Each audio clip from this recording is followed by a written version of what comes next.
Hello everyone, Estel here. Today we have Masala and she is going to take on the Blackblade ruins. You see I have the map up here. This is a little island all the way up to the west, to the east of the main region. You have the city of Montar here and it's just south from the frozen island. So you can take your boat, come this way and park it here. I dropped a rune in the previous character, so I can just teleport here as needed. It's a nice little place that has a few very interesting things on it. Let me try to get the map out of the way now. I always struggle clicking on this. That's too big. Here we go. And this dungeon, there's this little entrance here that takes you to a smallish room that has some interesting things going for it. The enemies are slightly on the weaker side, so aside from being very far out of the way, you shouldn't have too much trouble here. Let me get my oil up and crafting just to be sure. And check this chest. Let's go to this big room with two doors around here.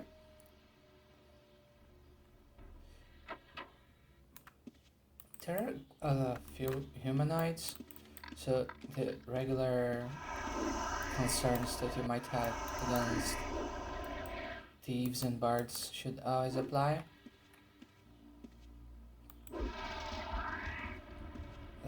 Mage is coming our way. Let's get rid of her.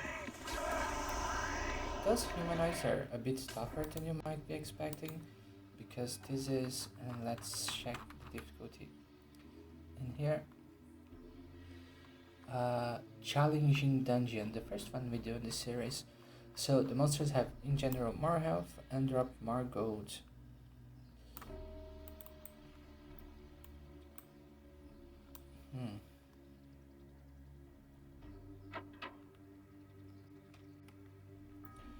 Zorn. Those are abominations. I think that from Baldur's Gate as well. Not too concerning, but since this is a challenging dungeon, we take it a bit slower. You see, he has a lot of health. He's resisting my necromancy quite well. So let's switch to lightning. And we get a load of gems from it. Shouldn't matter that much, but since we are already here, let's get them. This room is stone golem. Is it?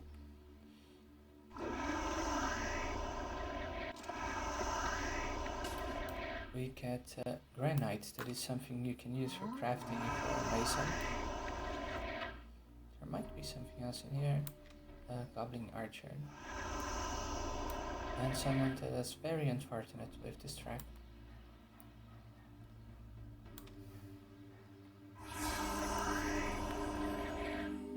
Barely took any damage. And automatically healed to food, as mages sometimes do.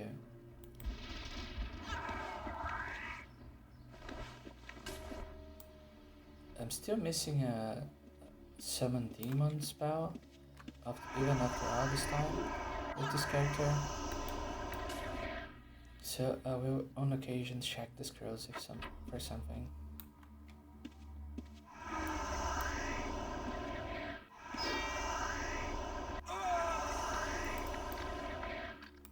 Get a bard book and some ebony board. I like to always take the colored crafting materials, because I never know when I'm going to want something specific from them.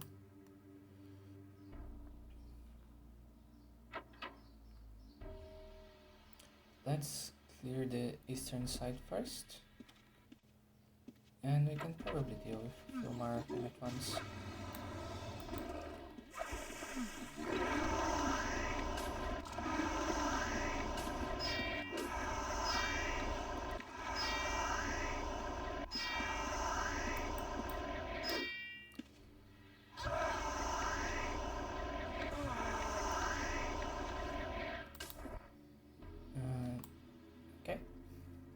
Let's check the bags.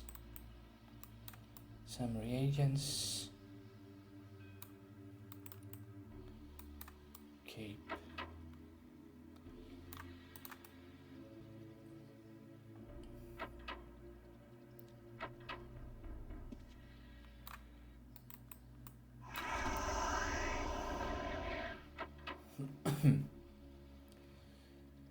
As you can see, there are some very random weak enemies scattered around, and always a leech in here. He hit me pretty badly with something, but it's no longer a problem. Leeches are a good source of scrolls. We have a scroll of metals, book that we might not have, and a statue of that I already have. So let's leave it at that.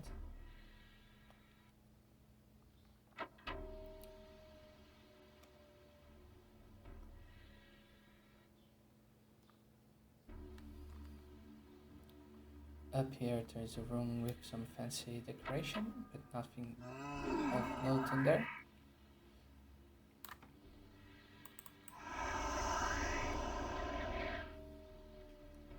And in here, not much as well.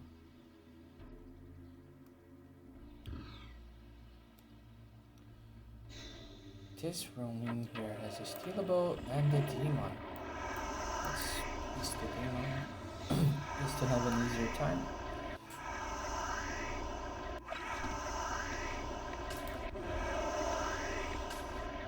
And we got a fancy chest. It's a challenging dungeon as well, so the chest might have something interesting. This one wasn't very sure about his gender at all.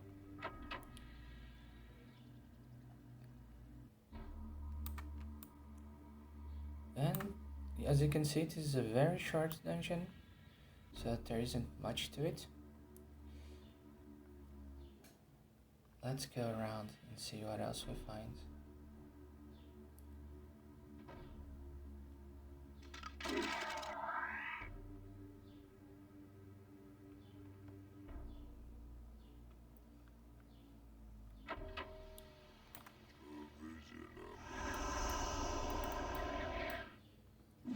As you can see, even if it's challenging, aside from the first few human enemies and the boss demon, there isn't much to fear from this place. Now we have this sort of little labyrinth here with a big ass castle on top. We go up.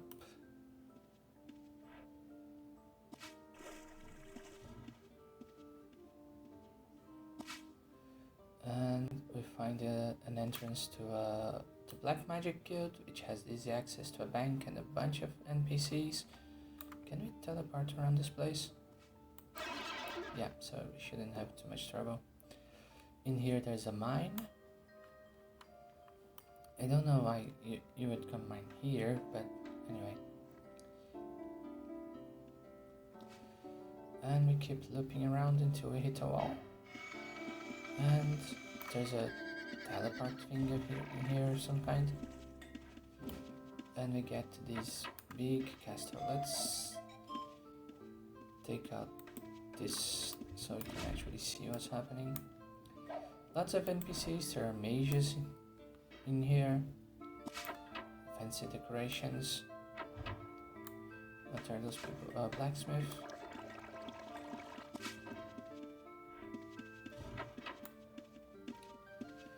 Jeweler, tinker. It's like a very self-contained place. There's a quest part.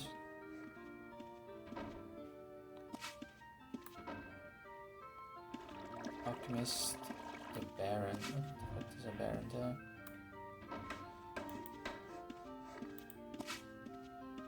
Hey. Some call this place a haven for the villainous. Yeah, that's nice. But you consider it merely a place to relax without the worries of the law.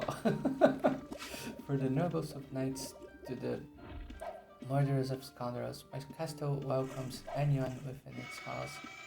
There is even a thief in my southern tower, and they may have a metal chest and access one's bank to come here to practice, sell goods or buy supplies. You can even rest here for the night. Now, you may have heard rumors that this is the home of the Assassin's Guild that may or may not be true. The Assassin's Guild are a group of people who do things that others wish not to dirty their hands with. People go to them to have someone in particular put to death. Yeah, I could imagine that, yes. Anyone may officially join the guild. They only need to seek an assassin and guildmaster. Some believe they settle among the thieves in their guild, secretly looking for new members. Only the unsavory of guild members are welcome in the fold when assassin work is sought. So no one with good karma is usually kept at bay from such tasks. Members are given targets which they must seek and slay. Each task must be completed to get another. If you fail one task, the guild leader is one not to grant another unless the atonement is given. The more famous an assassin, the better chance to get a high-priced victim. Of course, the more gold for a target usually means how difficult the target may be to handle. Those that complete tasks for the guild often lose karmas, and society thinks that what they do is despicable. But that is nothing a good assassin worries about. To get a target assigned to you, you must simply ask the guild leader if they wish to hire them. They will not send you to a land you have never been, but they may send you to a town or dungeon in lands you have traveled. If you do not know the location of a particular place, there is of no concern to the guild. You have better begin your exploration of such areas. Any other details of the victim can be read in the quest log by typing bracket quests. When such a task is completed, one would usually tell the guild leader that they are done. Yeah, I kind of know what the Assassin's Guild do. I'm just curious because this is a different NPC. If you are tasked to kill a village citizen, the guild has been known to pay the right people to help others forget about the assassin's murder. Of course, such jobs are difficult as assassins must escape the village to collect their reward and be absolved for the crime. I can't English sometimes. Of the crime they were wrongly accused of. When performing these tasks, it is of the utmost importance that only the intended victim be assassinated. Anyone witnessing the deed should be quickly fled from, as the guild cannot make a village forget about too many murders. The easiest way to dispatch of a troublesome individual is to catch them alone without the eyes of the guards on you. If such a thing is not possible, some say that the most effective method is to poison some food or drink. Greater poison works the best for these situations. Also have some tainted food or drink. Give it to your victim to ingest. Although many can tell if food and drink are tainted, the ones that are normally marked seem to be foolish at times. And where was? Make sure you can hide right away before those nearby know what has occurred. Make sure you can then sneak out of the area before you are caught. Don't wait for your mark to suffer the poison effects, just get out of there. If you use greater or deadly poison, they will more likely perish in due time. If you are unable to move with great stealth or lack the magic to escape, being an assassin may not be for you. But in the end, all of it's just legend and hearsay. So that's very nice and all. There is a assassin's guildmaster in the Thieves Guild, which is much less out of the way than this place. It is great that they have a little city here for evil people. There is a tanner here, imagine. A carpenter. And anyway, let's go up. There are a few of these teleportation tiles in here. This one will take you to the entrance of the dungeon, of the Blackblade rooms, and these will take you to the mainland of Caesarea. You can see there's a poison bath waiting there if you want to. And this one just takes you to back to Caesarea. I am here, very in the corner of the map, and that's pretty much it. It's a very small place that gives you access to a castle with some NPCs and apparently an assassin's guild. If that's your thing, go check it out. I hope you had a good time. I hope you enjoyed the video, and I'll see you soon. Bye bye.